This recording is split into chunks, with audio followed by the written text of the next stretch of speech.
So here we have some quite effective protocols for developing student question. Think pair square, 10 by 10, where students are just generating questions about a particular topic that a teacher has curated, and it gives them an access point to begin thinking about what their interests are and increases their engagement within the particular topic that the teacher has planned for the curricular unit. The one we're going to be focusing on today is the question formulation technique. And like I said, it was formulated or was developed by the Right Question Institute. Dan Rothstein, Luz Santana, was described in their book, Make Just One Change, which came out in 2011.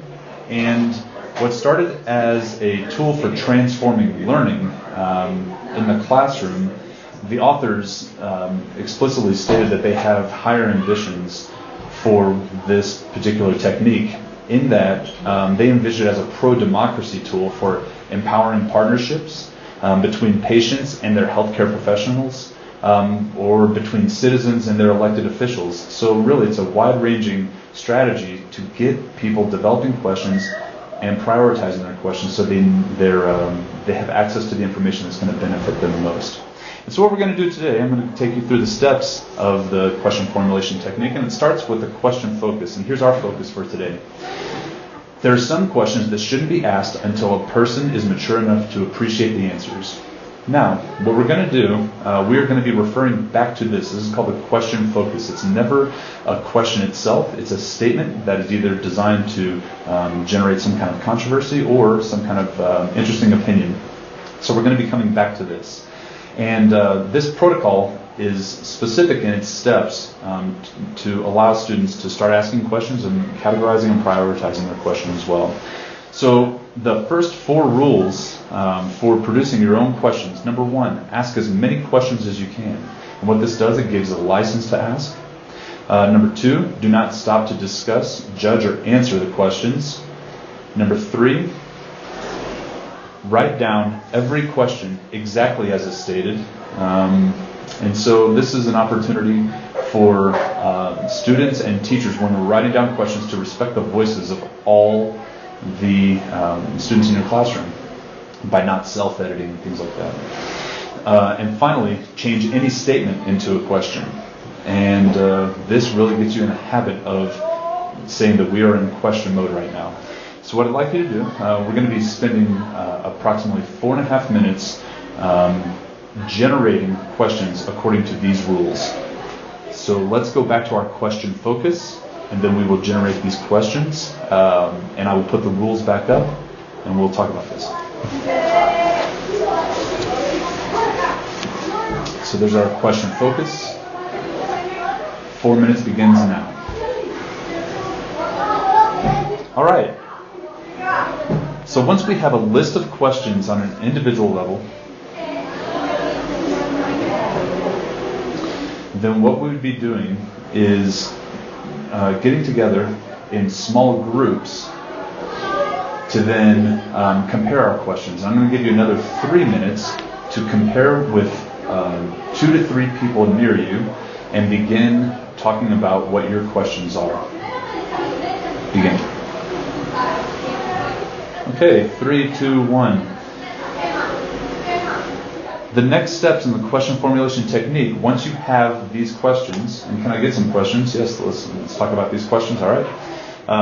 So the very next steps, what students or teachers are going to be able to do, we're going to begin improving our questions. And there's a couple pieces of information that we need to know. We're going to categorize the questions as closed or open-ended. And we identify closed questions as having a yes or no answer, or can be easily Googled satisfactorily, and within the first couple results you're going to be able to get your a satisfactory answer to those. Open-ended have multiple perspectives represented and can and have multiple answers to them. So then you lead a discussion with your students, naming the advantages and disadvantages of each type of question, and then practice changing the questions from one type to another. Categorizing, you can do at an advanced level with your high ability students. Just start talking about categorizing the questions as closed or open-ended as well. And again, with the resources from Maverick Education, we can start talking about the different ways in which these questions can be categorized as essential for overarching thematic units, foundational, conceptual, conditional, and contextual, even hypothetical, and personalized questions, which really give students an opportunity to extend their interest into something else or what they're going to be doing. And so here's a variety of questions that we can look over, particularly within each category, that are like question models and exemplars of what you can do.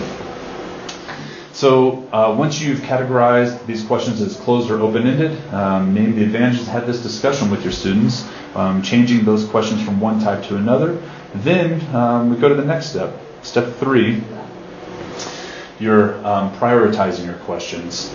Choosing your 3 most important questions. Why did you choose these 3 as the most important? And we're going to be going through that right now. I'm going to be a couple, 2 minutes within your small groups to prioritize the 3 most important questions associated with our question focus, which, remember, was about the nature of being ready for answers at appropriate, age context.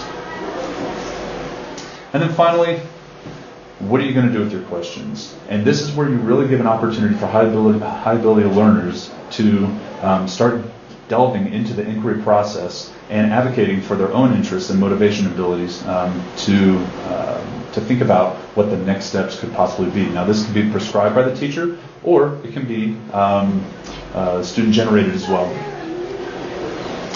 So what can we do with these questions? Well, we can conduct research, reports, independent projects.